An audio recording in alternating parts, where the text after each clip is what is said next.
Yeah. Hello and welcome back to Wisdom Warriors. A big thank you to our subscribers and extending a warm welcome to new subscribers. Thank you very much for your kind and encouraging comments. Jackie, you know the clocks went back on Sunday. Yes. What happened on Monday morning? Because what happened with me was I didn't get my extra hour of sleep. I woke up at exactly the same time as normal. Yeah, I was really angry. Did you think you'd get a lion? Yeah, I thought I'd get an extra hour, but I didn't. And you know, with me, once I open my eyes, that's it. I can't go back to sleep again. Well, for me, I did get an extra hour because I could sleep forever unless my alarm clock goes off. I'm sleeping forever. But I did get a fright when I got into my car because you have to change the time manually, and I'm looking and I'm like, "Is that the time? Oh no, gosh!" So yeah, I had to change it manually. So I was a little bit confused. So, but I did get extra sleep. Oh, so I'm good. lucky in that Good, respect. you're so lucky. And now it's so dark, isn't it? I know. Already it's dark. I I know. don't know why we still have to do that. I know, but it's a shame, isn't it? That's it. Yeah. So okay. So today we're going to be talking about the spirit. Okay. It's believed that to have true optimal health, it only happens really when our mind, body, and spirit are in balance. Okay. So let's think about it. What is the spirit? It's quite tricky to explain, isn't it? What the spirit is. Yeah. So the spirit is the essence of who we are beyond our physical and mental thought form. It encompasses our sense of purpose, our connection to others, who we are with each other, and our inner drive for meaning and for purpose, basically. Okay. The spirit is about our inner vitality, our values, and we all have different sorts of values. And sometimes that's based on our faith as well. There are different faiths as well. And the deeper sense of ourself, what guides our actions and what guides our beliefs. Some people experience their spirit through creativity, compassion, or a sense of belonging to something greater than themselves, such as community, nature, or faith. Nurturing the spirit is really important. I think, and it involves practices that foster inner peace, gratitude, being thankful, and a sense of connection. We need to be connected to something. Otherwise, we feel a bit lost, don't we? We're not meant to be on our own. Exactly. So we need to be connected to something. And all of these things contribute to a truly balanced and healthy life, I think. Definitely. Yeah. So for me, my spirit is alive through my Christianity, and my belief in Jesus Christ, who came down and was crucified for our sins, and then happily, after 3 days, he was resurrected, so that we could enter the kingdom of heaven. So that's my belief, and that gives me a lot of hope, and my faith gives me an inner strength, especially when I'm going through really, really difficult times. And it gives me a hope for the future. And I'm really grateful and thankful every day, and I show this through prayer and through praise, as you know, I sing gospel. So I praise a lot. And I also pray, I am thankful, but I also pray when I'm concerned about other people. And when I have any anxiety myself, I pray. As I said before, I'm always very hopeful that things are going to go well for me and for others around me, my friends and my family, through prayer and through positivity. And I also believe in writing a journal, writing things down which I'm grateful for. So do you do that every day? Yeah, I try to do that every day. That's amazing. You can either do it in the morning, and it might be I'm grateful for my health, which I am. Grateful for my family, for my friends, for the fact that I have shelter, I have a job, things like that. And you could do it in the morning, or you could do it at the end of the day. Okay. Things, good things happen in the day as well. Yeah. Even a compliment that you receive, on the odd occasion. Yeah. when we get a compliment. So journaling is really, really good as well. Okay. When I'm walking, it's really nice. You sort of can get good spirituality through walking in nature. Yeah. When I walk my dog, and I'm grateful for my dog, and being around people who share my Christian values is good for my personal spirituality. So I think if you have a faith, it's easier for you to deal with the conflicts of life and the difficulties of life, because life is like a roller coaster. Yes. It's up and down. Yeah. And I think if you have spirituality, you might not have a faith, but if you are spiritual, I think it helps you more with life's difficulties for sure. Okay. And that's how I feel anyway. So I feel blessed that I have a faith, and there are lots of different faiths. There are 6 main ones, aren't there? Yeah. So yeah. And we respect all of them. We respect all faiths. All faiths. Yeah. We are different. And we have different beliefs. Exactly. Yeah. Okay, I must admit I don't write a journal, but it's never too late to start. Yeah, and I would encourage that. Okay, because I think when you're grateful yourself, it stops you having that. I've mentioned it before. Negative internal dialogue in your head. Yeah, that isn't good for your mental health. Yeah. So if you can appreciate what you've got, it's much more healthy for you. Yeah. And that goes also with serving others.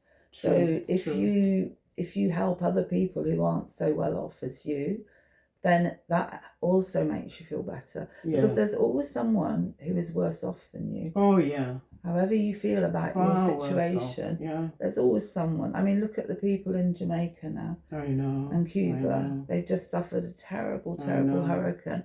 And they need supplies. So, if you could donate something to that charity, then you realise you're doing something for the good of others, you're serving others, and that has to make you feel better as a person. True. So for me, I also believe in Jesus Christ, and I was brought up in a Christian home. My parents were Christians. And they took us to church every Sunday, and I really enjoyed going to church. When I had my children, I introduced them to the church when they were still very young. But I know that they're still prayerful up till now.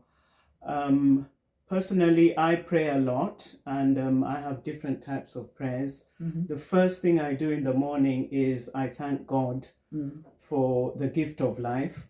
So the gratefulness prayers, I say thankfulness prayers, praise prayers. I'm always praising God for how wonderful He is, and how good He is to us, and how loving He is to us.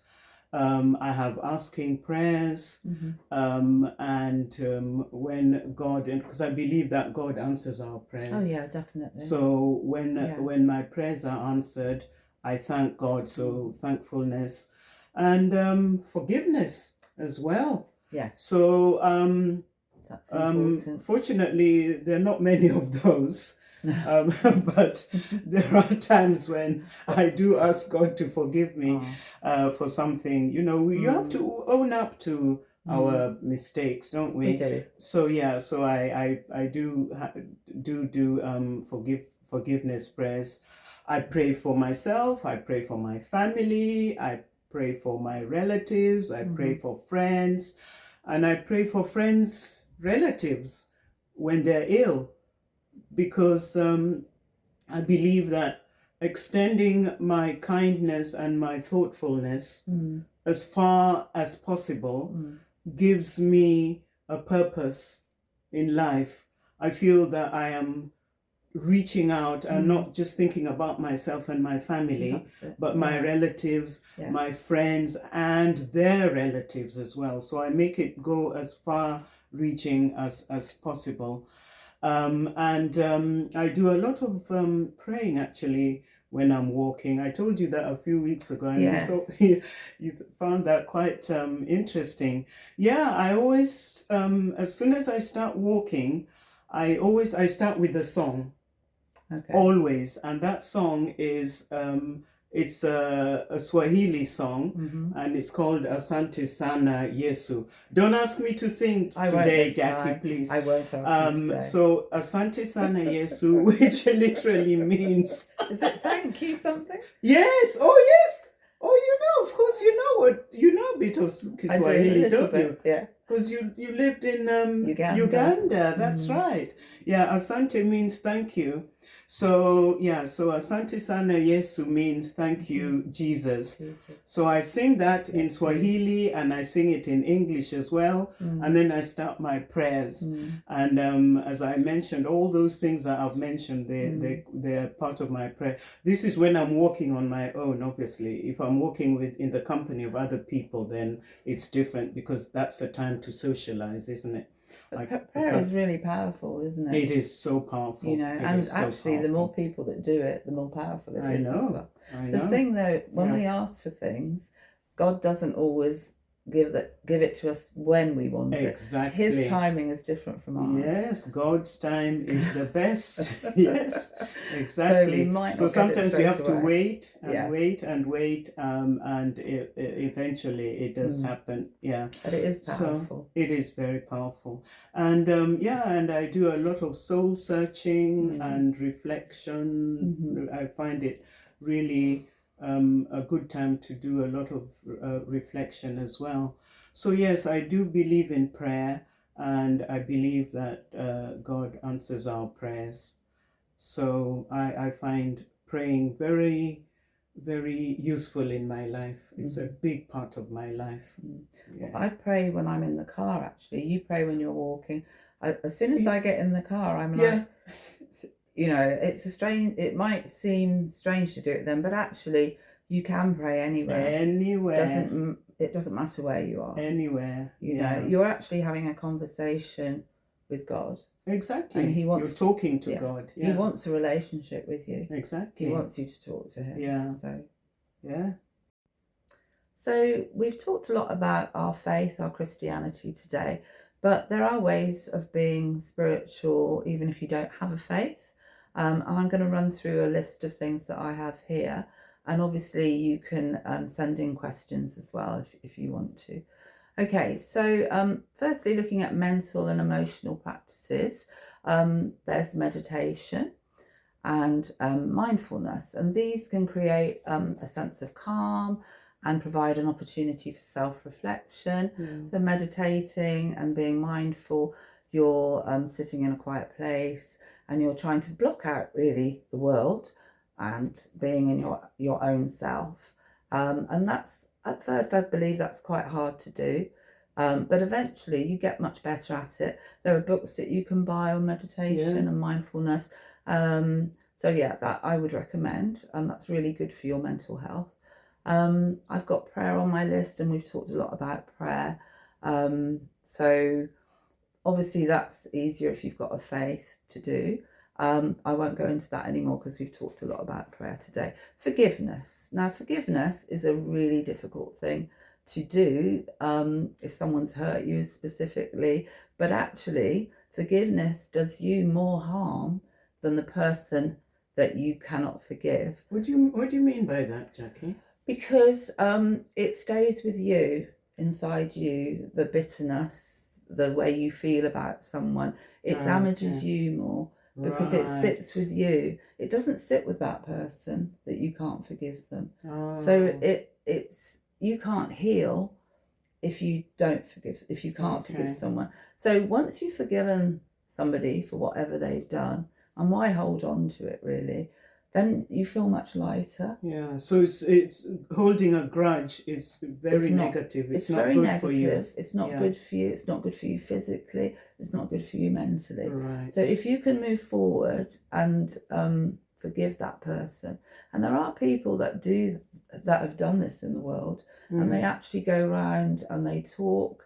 They're speakers. You know, the two people, the one that's done something awful and the other person that's forgiven. Okay. Because it can be done. It can be done. Okay. It's not good for you to have unforgiveness in your heart. Okay. I've put journaling on the list, and we've spoken about that, writing down your thoughts, being grateful, and you can do that in the morning or you can do that in the evening.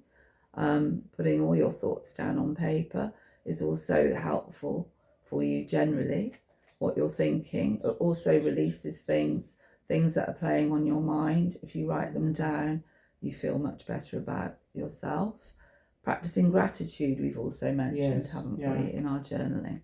So those are mental and emotional practices. And then looking at physical and nature-based practices, yoga and Tai Chi are very good physical exercises you can do. They connect movement with mindfulness and breath. And this is very, very good for you as well. Spending time in nature, activities like walking or gardening can lead to a feeling of peace. Yeah. So I you can do that. Yeah, I can vouch for that. Yeah. Yeah. So it really does. Yeah. It's like even if you've had an argument and you need to get out of the house and you go for a walk, it can make you feel much better. Green spaces are really good, and we're quite fortunate here in London where we live. We have a lot of green space. True. But wherever you are in the world, just going for a walk in nature is really good for you. Very good. Extremely good. I've got here walking barefoot on the grass. How often do we do that? How often do we take our shoes and socks off, especially if we live in an urban environment? How often do we do that? I must admit, never. Have you not done that? No. Probably not in the winter. In the summer. I will try it next summer. It's like you're connecting to the earth, I suppose. Okay. Yeah, it's a connection, grounding yourself with the earth. But yeah, next time, Joe, have a go. I will. Okay, I've got fasting here, and this is a spiritual practice done in many faiths. Yeah. Fasting is good for you as well. And that can bring you closer, it can bring you closer to God, but also it's very spiritual. It's a difficult thing to do. And I think that's why it connects you with the world around you. Yeah. It's not an easy thing to do. Yeah. So fasting, I would recommend doing that. But also, if you are going to do that, you need to check with your with a health professional beforehand. Yeah. Okay. I would find it quite difficult, to be honest. Yeah. I mean, you can vary the times. It doesn't have to be. It doesn't have to be that. You can make it as flexible, as strict or flexible. Yeah. Okay, looking at community and service now. So that those were physical things that you could do. Community and service. Obviously, having fellowship, connecting with others who share your beliefs can build resilience for you. I go to a Christian church every Sunday, and that for me is great. I meet people every Sunday, and we have a community there. And also that's really good for people that live on their own, that may feel a bit lonely. Yeah. And you know that each week you're going to meet up with people, like-minded people. So that's fellowship.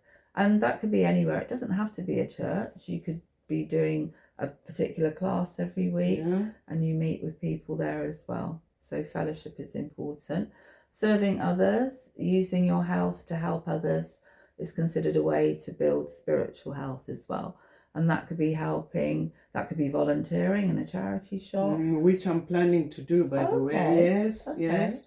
Yeah, I think it's about time I gave more to society again after retiring from teaching. Yeah, so I'm looking into doing charity work, even if it's only like 2 days a week. Yeah, it's in the pipeline. Watch this space. Oh, that's good. Yeah. Yeah, it's in my church. I belong to a team called Reach, and we help people in the community as well. So that's something good to do to try and support people in the community. Yeah. So that's serving others. And then I've got self-reflection and purpose. So this is important, finding some purpose in your life, developing a clear sense of purpose and meaning is a core element of spiritual health, having some meaning in your life. Sometimes it happens that people have really, really succeeded in their life with their careers. They've made money. They're at the pinnacle of whatever they've wanted to achieve. But then they think, well, actually, is this it? And they want to do something more. They want to sort of, like you say, give back to society. Yeah. And they want to feel they have a real purpose. What's the meaning of all this? So again, that could be serving others. And that is really good for your spiritual health as well. We hope we've given you some good ideas in terms of, you know, how you can be spiritual. And we hope we've explained what it is that to have spirituality. And also how it is very holistic, mind, body and spirit.